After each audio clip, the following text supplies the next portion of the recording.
perayaan Maulid pertama kali Allah yang menjadikan perayaan ini menjadi spektakuler. Allah memerintahkan kepada malaikat Jibril, dan ini diabadikan di dalam Rawi Ad-Diba. Syekh Abdurrahman Ad-Diba nulis itu rawi, nulis sejarah tentang Rasulullah. Setiap satu kata ambil wudhu 2 rakaat sholat. Selesai tulis satu kata ambil wudhu 2 rakaat sholat lagi. Ini dengan cara keberkahan yang diambil dari Nabi Muhammad SAW. Lalu tatkala dikatakan di dalam Rawi Ad-Diba, ya Jibrilu nadi fi sahril mahlukat min ahlil ardi was sama bittahani wal bisyarah. Wahai Jibril, beritahu penghuni langit dan bumi, cahaya yang selama ini aku jaga dan tersimpan, dan karena cahaya ini aku ciptakan langit dan bumi, malam ini akan aku keluarkan, kata Allah. Yang merayakan Allah. Orang semacam ini cocok kita sematkan dengan firman Allah Subhanahu wa taala, "Wa man adlamu mimman iftara 'ala Allahi kadiban." Siapakah yang lebih zalim dari orang yang mengada-adakan kebohongan terhadap Allah Subhanahu wa taala, au kadzdzaba bi ayati, atau yang mendustakan ayat-ayat Allah Subhanahu wa taala. Innahu la yuflihudz zalimun. Sesungguhnya orang-orang zalim tidak beruntung. Berkenaan dengan acara memperingati hari kelahiran Nabi Sallallahu Alaihi Wasallam, maka para ulama menghukuminya adalah bid'ah. Kita faham bahwa konsekuensi dari bid'ah itu adalah ibadah kita ditolak oleh Allah Subhanahu wa taala.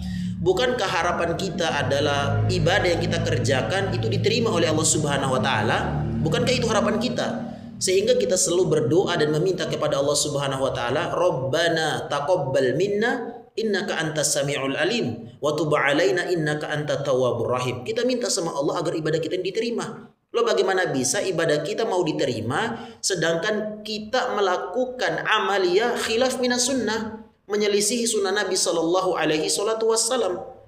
Maka ini perlu dicamkan baik-baik. Berkenaan dengan acara memperingati hari kelahiran Nabi Sallallahu Alaihi Wasallam, para ulama mengatakan bid'ah. Para ulama mereka mengatakan al-ihtifal bil maulidin nabawi sallallahu alaihi wasallam bid'atun. Acara memperingati hari kelahiran Nabi sallallahu alaihi wasallam bid'ah. Walladzi yusawwibuhu wa yuraggibu fihi mubtadi'un. Siapa yang membenarkannya lalu kemudian memotivasi orang lain untuk melakukan acara memperingati hari kelahiran Nabi sallallahu alaihi wasallam mubtadi'un. Bisa sudah dipastikan dia adalah seorang pelaku bid'ah. Wa idza asarra ala dzalik, kalau kemudian dia kekeh walam yaqbal an-nasihah, dia tidak mau menerima nasihat. Sudah disampaikan bahwa acara memperingati hari kelahiran Nabi tidak dilakukan oleh Nabi, tidak dilakukan juga oleh 3 generasi terbaik umat ini. Lantas kepada siapa Anda contoh? Anda mencontoh kepada Nabi atau mencontoh kepada orang-orang Syiah? Karena yang kali pertama melakukan acara memperingati hari Maulid Nabi adalah orang-orang Syiah Batiniyah. Itu pun kali pertama ada 6 maulid. Ada maulid Hasan, Husain, Fatimah, Ali, maulid Nabi, dan juga maulid raja-raja yang berkuasa saat itu. Anda ittiba kepada Nabi atau ittiba kepada orang-orang Syiah? Itu yang perlu difikirkan. Walam yaqbal an-nasihah. Ketika nasihat sudah disampaikan, dia tidak terima. Wastamarra 'ala ad-da'wa ilal maulid wa targhibi fih. Dia pun tetap konsisten terus menyampaikan tentang maulid ini dan memotivasi orang-orang lain untuk melakukan acara memperingati maulid. Fa innahu yajibu hajruhu. Maka wajib untuk menghajarnya. Menghajarnya di sini maksudnya menjauhinya. Fa innahu mubtadi'un, karena dia adalah seorang pelaku bid'ah. Wal mubtadi'u la tajuzu musahabatu. Dan seorang pelaku bid'ah itu tidak boleh berteman dengan dia. Untuk apa kita berteman dengan para pelaku bid'ah? Tidak bisa mendatangkan manfaat buat agama kita. Malik bin Dinar rahimahullah beliau mengatakan, kullu akhin wa jalisin wa sahibin la tastafidu minhu khairan fi dinik fafirra minhu. Semua pertemanan, semua persahabatan, semua teman duduk yang apabila engkau tidak bisa mengambil manfaat dari dia tentang agama Anda, maka tinggalkan dia. Untuk apa kita berteman dengan para pelaku bid'ah? Kita akan semakin jauh dari sunnah Nabi Sallallahu Alaihi Wasallam. Kita akan semakin jauh beragama dengan dalil Al-Quran, sunnah Nabi di atas pemahaman para sahabat. Untuk apa kita berteman dengan para pelaku bid'ah kalau kemudian kita tidak bisa mendapatkan manfaat pada agama kita? Dan itu disampaikan oleh para ulama bahwa acara memperingati hari kelahiran Nabi Sallallahu Alaihi Wasallam bid'ah. Kita tahu Nabi Sallallahu Alaihi Wasallam mengatakan dalam Al-Arba'in An-Nawawiyah nomor 5 dari Aisyah radhiyallahu taala anha, Nabi mengatakan man ahdasa fi amrina hadza ma laysa minhu fahuwa raddun. Ya, bahwa barang siapa yang mengada-ngadakan perkara baru dalam urusan agama kami yang tidak ada dasarnya, fahuwa raddun, maka ia tertolak. Ya akhi, sakit sekali kita melakukan suatu ibadah berharap diterima oleh Allah Azza wa Jal, ternyata ditolak oleh Allah Subhanahu wa Ta'ala. Karena tadi dalam beragama tidak bisa dibangun atas dasar ikhlas saja. Tidak bisa dibangun atas dasar kan ini baik.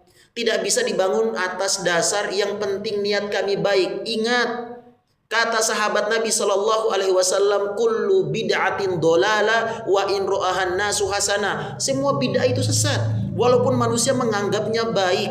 Karena gini teman-teman, sesuatu itu kalau dikembalikan kepada orang masing-masing, ya semua orang itu punya pola pikir yang berbeda-beda. Mungkin dia menganggap bahwa oh ini baik, oh yang ini enggak, oh ini baik ini enggak. Tapi ketika kita kembalikan kepada Nabi SAW, insya Allah hidup ada tuntutan.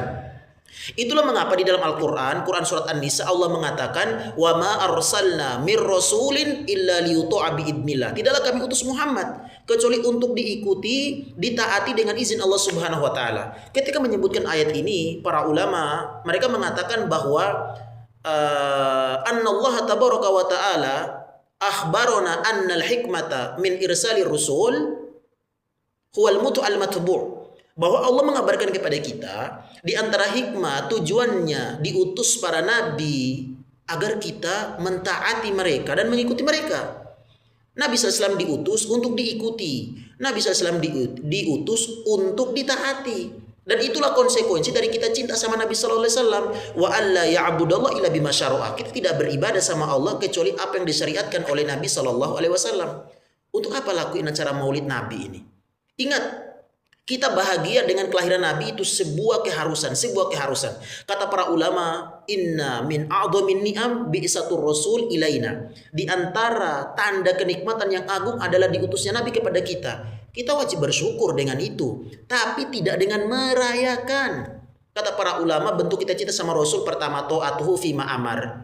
Kita taat dengan apa yang Nabi perintahkan. Tasdiquhu fima akhbar. Kita membenarkan apa yang Nabi kabarkan. Wajtinabu ma naha anhu wajazar. Kita meninggalkan apa yang Nabi larang, apa yang Nabi benci, apa yang tidak Nabi sukai. Dan yang terakhir, wa alla ya'budallah illa bima syara'a. Kita beribadah sama Allah sesuai dengan apa yang Nabi SAW syariatkan kepada kita. Bonus sebelum saya tutup, nasab Nabi sampai Adnan. Muhammad SAW bin Abdullah bin Abdul Muttalib bin Hashim bin Abdi Manaf bin Qusay bin Kilab bin Murrah bin Ka'ab bin Luwai bin Ghalib bin Fihr bin Malik bin An-Nadhr bin Kinana bin Huzaimah bin Mudrika bin Ilyas bin Mudr bin Nizar bin Ma'ad bin Adnan. Afala ta'qilun.